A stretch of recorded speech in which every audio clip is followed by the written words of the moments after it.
En días como estos, donde el mercado no para de bajar, la mayoría de la gente hace dos cosas.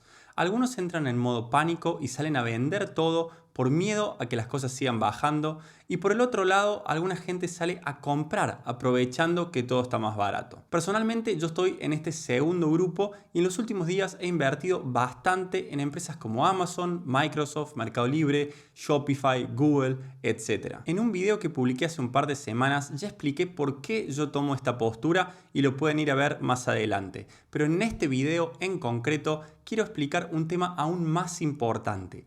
¿Qué hacer antes de invertir? ¿Cuándo se está preparado para invertir y cuánto invertir? Invertir en la bolsa y en criptomonedas se ha vuelto cada vez más popular para gente común como ustedes y como yo. Fundamentalmente gracias a que hay cada vez más plataformas muy fáciles de usar para invertir, pero además porque hay cada vez más información en Internet. Hoy en día está lleno de blogs, canales de YouTube, perfiles de Instagram, de TikTok, etcétera, con información sobre invertir.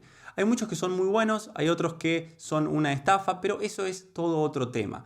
Lo interesante para ver un poco desde afuera es que mucha más gente está invirtiendo, pero gran parte de esta nueva gente, de esta nueva ola de inversores, está invirtiendo con un nivel de riesgo muy pero muy alto.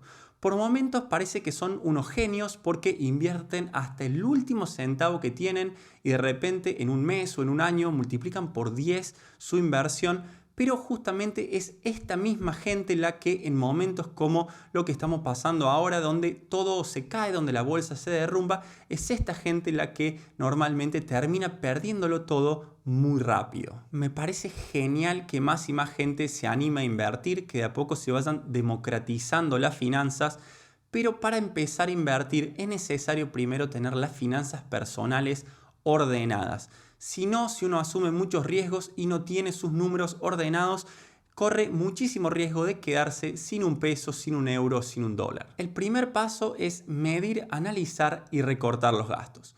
Primero, medirlos.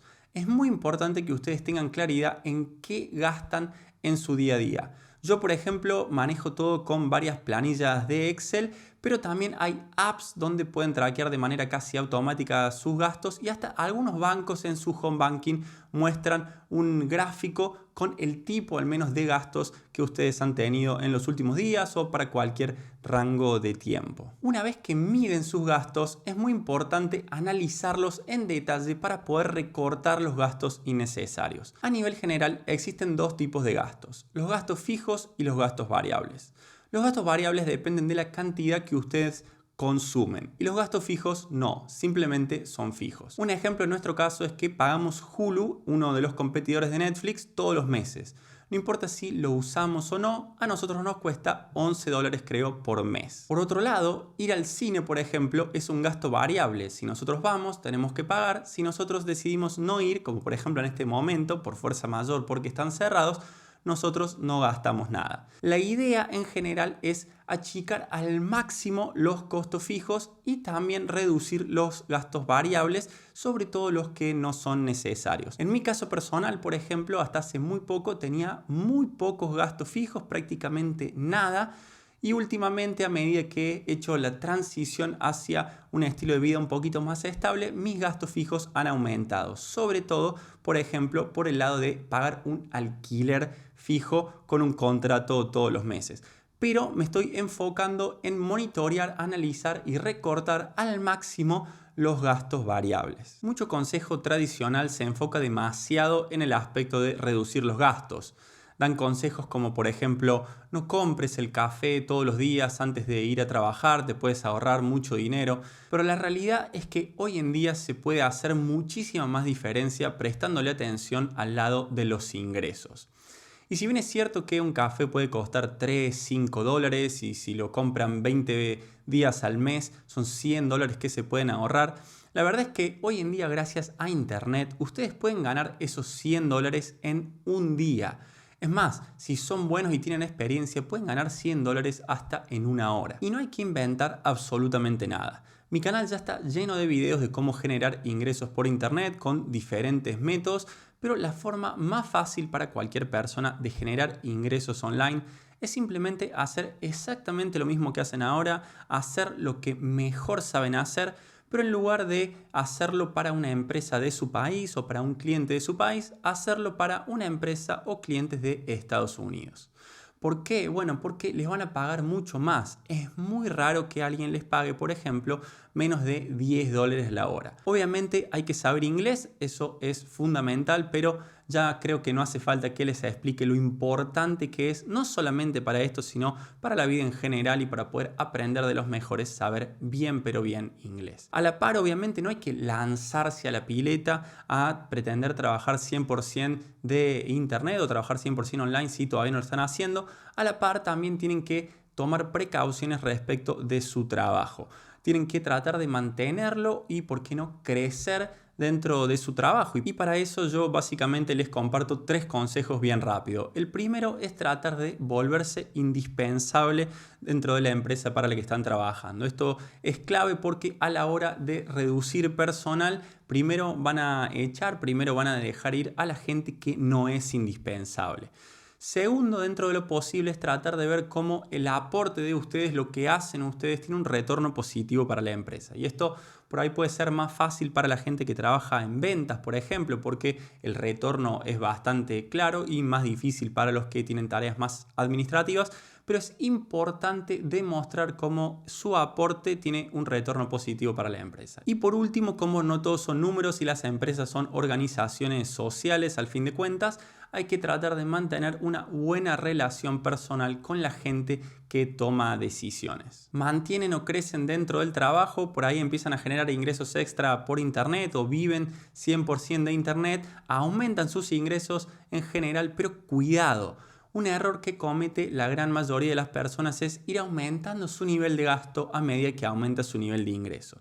Y esto se llama comúnmente lifestyle inflation, es decir, inflación de estilo de vida.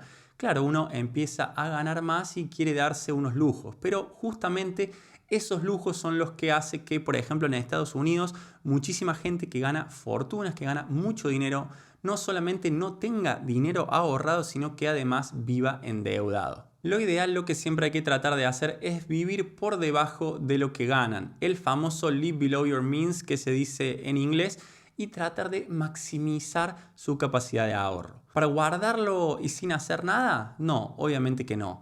Para ir como loco e invertirlo absolutamente todo hasta el último centavo, y probablemente no es lo más responsable. ¿Para qué entonces van a maximizar su capacidad de ahorro? Bueno, para usar su dinero de manera inteligente siguiendo los 3 próximos pasos. El primer paso es constituir un fondo de emergencia. ¿Pero de qué se trata esto de un fondo de emergencia? Bueno, básicamente separar una cantidad de dinero que les alcance para vivir entre 3 y 6 meses. Para los más conservadores o los que tienen un nivel de ingresos muy variable, es ideal aumentar esto, y por ahí hay gente que tiene un fondo de emergencia que lo cubriría por 9 y hasta 12 meses, hasta un año. Lo ideal es que este dinero esté líquido, es decir, disponible y al alcance por cualquier emergencia. Idealmente en una cuenta que pague interés, así no solamente tienen ese dinero disponible, sino que también les genera un poco de ganancias. Tienen que analizar, esto varía mucho en función de diferentes países, pero por ejemplo acá en Georgia, donde vivimos nosotros, las cuentas en moneda local llegan a pagar hasta creo que un 6%. Obviamente estos retornos no son normales en monedas más confiables como el euro o el dólar. Hoy se paga casi que cero. En criptomonedas, por ejemplo, se paga bastante más, a veces hasta más de 2 cifras al año, y esto es algo que ustedes tienen que tener en cuenta, el nivel de riesgo y retorno, sobre todo porque recuerden que es un fondo de emergencia que tiene que estar disponible ante cualquier emergencia. Pero bueno, ¿hacen el fondo de emergencia listo y van a invertir todo? No, todavía no. Primero tienen que asegurarse de ir pagando y reduciendo su nivel de deuda, sobre todo las deudas de consumo. Endeudarse para consumir es el peor negocio del mundo. La deuda de por sí no está mal. Entiendo, por ejemplo, endeudarse para comprar una propiedad, siempre que sea a una tasa muy baja y que esa propiedad pueda aumentar de valor y que además, por ejemplo, le genere ingresos porque la alquilan. O también entiendo endeudarse porque lo van a invertir y van a generar un retorno más alto que el interés que tienen que pagar por la deuda, pero cuando se endeudan para consumir, tienen que tratar de cancelar esa deuda lo antes posible. porque como expliqué en un video anterior, en el video del interés compuesto, esa deuda puede crecer de manera exponencial. Así que paguen todas sus deudas, traten de cancelar sus deudas que tienen una tasa muy alta para poder ser libres y ahora sí llegar al último punto, llegar a la hora de invertir. Ya sé lo que me van a decir, muchos de ustedes me van a comentar que no tienen deudas y que si pueden ir e invertir todo sin tener antes un fondo de emergencia. Obviamente que se puede, cualquiera puede hacer lo que quiera con su dinero, yo no soy asesor financiero y de hecho eso es lo que yo hice cuando empecé a invertir en la bolsa a los 23 años. Yo invertía hasta el último centavo de lo que ganaba todos los meses y me quedaba sin nada hacia fin de mes. ¿Pero por qué hacía eso? ¿Por qué hacía esa locura? Bueno, yo acababa de independizarme de mis padres, me había mudado a Buenos Aires para mis primeros trabajos profesionales, pero seguía teniendo de alguna manera esa red de contención que sabía que me iba a salvar si hacía una locura y por ahí perdía el dinero. Obviamente este no es el caso de todo el mundo y por eso es muy importante tener en cuenta su situación personal a la hora de ver si es necesario o no un fondo de emergencia. Yo definitivamente lo recomiendo, sobre todo si invierten con mucho riesgo, pero sobre todo qué tamaño tiene que tener ese fondo de emergencia. No es lo mismo que ustedes tengan personas que dependan de su ingreso, por ejemplo, que mantengan a una familia, que tengan una familia grande.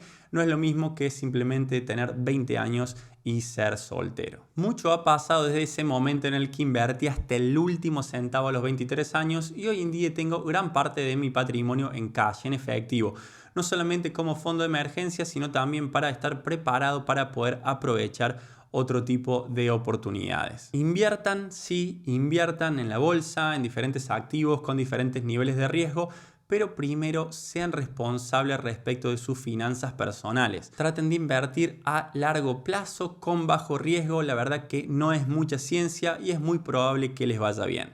Si recién se están metiendo en el mundo de las inversiones, les recomiendo que vayan a ver, hay varios videos en mi canal sobre el tema y sobre todo les recomiendo que vean un video puntual con los consejos de Warren Buffett, probablemente el inversor más famoso y más conocido y una de las personas con más dinero en todo el mundo. Pero lo que sí quiero dejar claro, y esto es muy importante que entiendan, es que no hay mejor inversión que invertir en uno mismo.